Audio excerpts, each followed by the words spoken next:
Doctor Sapsay, muy buenas noches. Johnny Viale, Alfredo Leuco, los saludamos aquí en La Nación Más. ¿Cómo le va? Buenas noches, un gusto estar con ustedes nuevamente en el PASE, qué honor me hace. Exactamente, bueno, la verdad que queremos saber su opinión.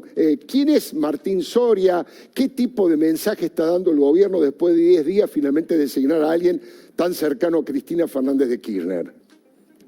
Bueno, yo voy a hacer una apreciación fundamentalmente jurídica, ¿no? En primer lugar, lo último que usted dice es clarísimo, no hay duda de que una vez más la pulseada la ganó quien es, de hecho, la presidenta de la Nación. Por si había alguna duda, yo hablo de vicepresidencialismo, ya no cabe ninguna duda. Y puso un alfil de ella.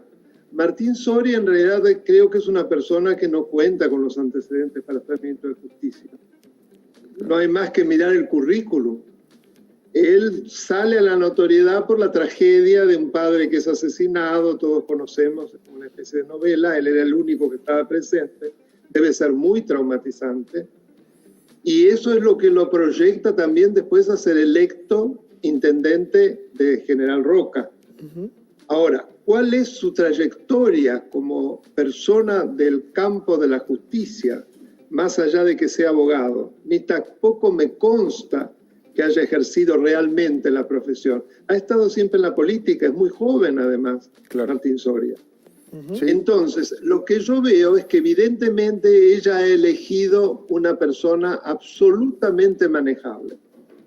Es decir, va a hacer todo lo que ella quiera. Fíjense que él, luego de no haber sido tan kirchnerista, pero ya hace mucho, fue virando cada vez más. Claro. Y en los últimos tiempos yo diría que hasta sobreactuó.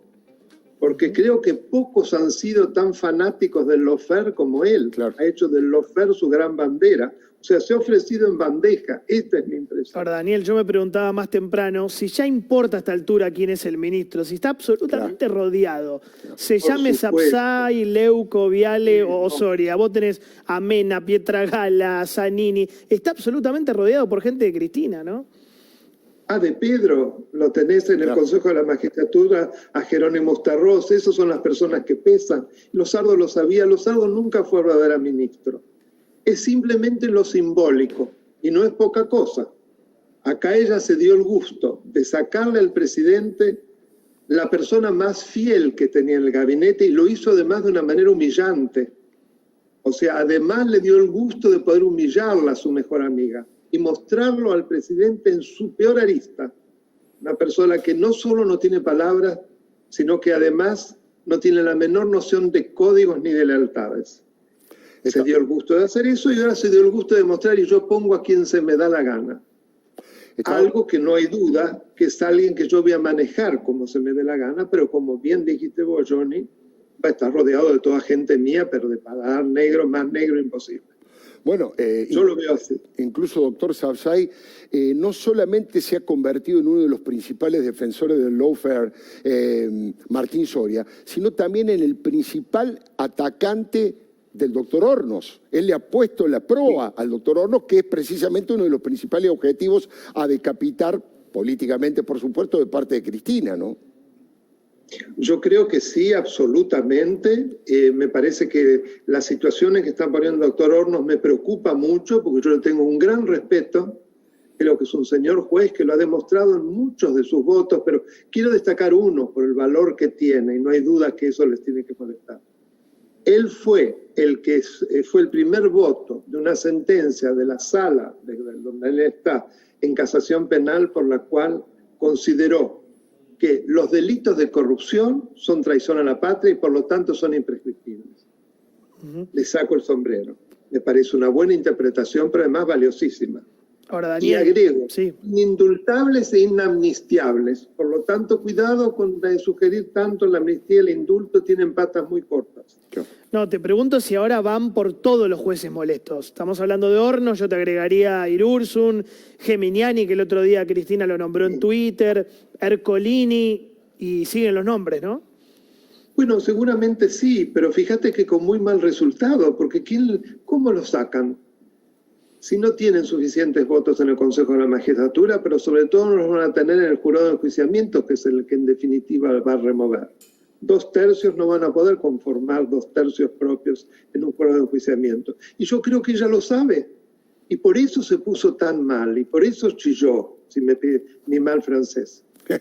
Porque es la impotencia, pero además saben por qué lo hizo, creo que yo lo dije el otro día, pero lo quiero repetir. Lo hizo porque sabe que no le pueden contestar, porque lo que ella trata es de que le contesten y recusarlos. Y tienen la gran inteligencia de no caer en ese juego. Ahora, debo decir que alguien que basurea a otra persona, otras personas que no le pueden responder, demuestra cuál es su calidad moral y ética. Sí, perdón, yo estaba pensando, sí. Coincido y hasta ahí, porque no pueden sacar esos jueces, pero ponen a su abogado de camarista. Lo pusieron a Roberto Boico de camarista federal, ¿no? En eso sí tienen poder de fuego todavía. Sí, pero lamentablemente ahí debo decir que hubo una rara negociación donde los dos jueces, supuestamente, que siempre habían votado con la oposición y en su momento fueron verdaderos baluartes, me refiero al doctor Ricardo Recondo, se dieron vuelta. Lo cual me da mucha pena, sobre todo el doctor Recondo, porque después se vio que en gran parte negoció que su mujer de 75 años se quedase. Eso lo cuenta Pani en La Nación la semana pasada. Es grave eso, ¿no? Muy grave, ¿no? Pero fue lo que ocurrió, Johnny. Sí. Es fáctico. Además, Carlos Pani ya lo había cantado hace mucho. Después fue un facto, fue un hecho, así que no es ningún invento. La verdad y que puedo asegurar que no ha habido casi casos, no sé si no es el único, de un juez federal que haya logrado un segundo acuerdo, si bien la Constitución lo prevé como posible. Bueno, por lo cual no hay duda que le hicieron un gran favor. De hecho, el doctor Ricardo... Y eso me apena mucho. Entonces, ahí no podemos hablar solo del kirchnerismo. Una parte importante de la oposición consintió de que el abogado de Cristina Kirchner va a ser la persona que va a juzgar los delitos que eventualmente ya cometió y en los cuales en muchos de ellos él fue su defensor. Y lo mismo con Parrilli, entre otros. Bueno, es gravísimo. Espero que se excuse. A eso estaba apuntando Johnny cuando dice, bueno, no pueden echar, pero si hay gente de la oposición o los que antiguamente votaban con la oposición que se suman, como el caso que usted está contando respecto de la decisión de designar a Roberto Boico, el hecho de el nuevo presidente del Consejo de la Magistratura, el doctor Diego Molea, que en un instante nomás citó a Geminiani, siguiendo un poco la indicación que Cristina le dio a través del Twitter, ¿no? Sí, una velocidad, una defensa de la mujer le salió ahí tremenda. Ahora, cuando Victoria Donda, si me permiten la digresión, no solo maltrató a quien era su empleada doméstica de nacionalidad boliviana, sino que además demostró que iba a malversar fondos porque le ofrecía un empleo en el Estado para precisamente lograr que ella renunciase y que no le hiciera un juicio. Eso a nadie le molestó.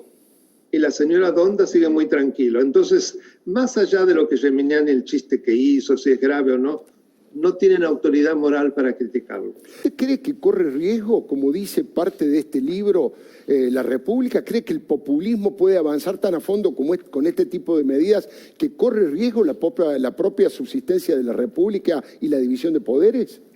Yo ya hace un tiempo que vengo alertando que desde el 83 no hubo un momento de tanto riesgo para la República como el que estamos viviendo. Pero hay un nuevo actor fundamental en la Argentina que empezó ya el año pasado, los 9 banderazos, lo que yo denomino sarampión cívico. Y que me fue para mí un enorme honor de un editorial muy importante de La Nación del sábado pasado empezara citando la expresión sarampión cívico. Por supuesto que algo positivo. Es decir, hay una porción muy grande de los argentinos, de la sociedad, más todavía que los ciudadanos. Yo creo que que son la mayoría que no va a tolerar que le destruyan la República. No tengo duda alguna. Y creo además, sin hacer ningún vaticinio porque no soy politólogo, que las elecciones de medio término corren un grave riesgo. Por eso se dedican a ver cómo restan algún votito con esta barbaridad del decreto que le niega el voto por correo a los extranjeros empadronados en los consulados del exterior y que votaban de manera numerosa, pero son porcentajes chicos en el total. No es la primera, perdón Daniel, no sos la primera persona que habla del riesgo de que se anulen o algo pase con las elecciones intermedias. Recién Laura Alonso, invitada a nuestro programa, dijo exactamente lo mismo. por algún motivo se empieza, no sé, a desconfiar de que efectivamente se hagan. Bueno, eso no sé, sería la primera vez que ocurriría desde el 83, que no se haga una elección general. Está en la Constitución y que necesariamente debe ser dentro de una cierta fecha. Así que eso no lo puedo creer porque ya sería un golpe de Estado. Ahora, lo que sí me apuro a decir es que ese decreto es inconstitucional porque viola el principio de no regresividad en materia de derechos humanos, que está especialmente reconocido en la Convención Americana de Derechos Humanos o Pacto de San José de Costa Rica. Esto es, cuando en materia de la protección de un derecho, acá hay un derecho electoral, el del sufragante activo, se le ha dado un determinado nivel de protección, se puede subir más, pero no se puede bajar. Y es lo que están haciendo. Yo les pido permiso a ambos. Es muy, muy vulnerable ese decreto. ¿Está ahí, doctor Sabzai? No me desenchufé. Después le voy a recordar otro dato que puede ser interesante. Dígalo, cuéntelo ahora. Cuéntelo Martín Soria fue el candidato a gobernador que confrontó con el que era el candidato a gobernador de Río Negro del kirchnerismo, me refiero. Claro. Como Hueretilnec, que quería ir por un tercer mandato, no pudo porque la Corte Suprema se lo impidió, él puso a Arabela Carreras, que es la actual gobernadora. Pero la fórmula que confrontó contra el kirchnerismo, porque esa fórmula estaba prohibida por el kirchnerismo, la de Arabela Carreras, fue la de Martín Soria con Magdalena Odarda. Claro. Presidenta actual del INAI, es decir, del Instituto Nacional de Asuntos Indígenas, es la que, entre otras cosas, declaró que había que cederle una porción de territorio a los mapuches porque no se sentían argentinos. Es decir, que ella también se super kirchnerizó. Claro, y además ha habido una coherencia en eso. Creo que es importante recordar también esto, es decir, que es una persona por lo menos voluble.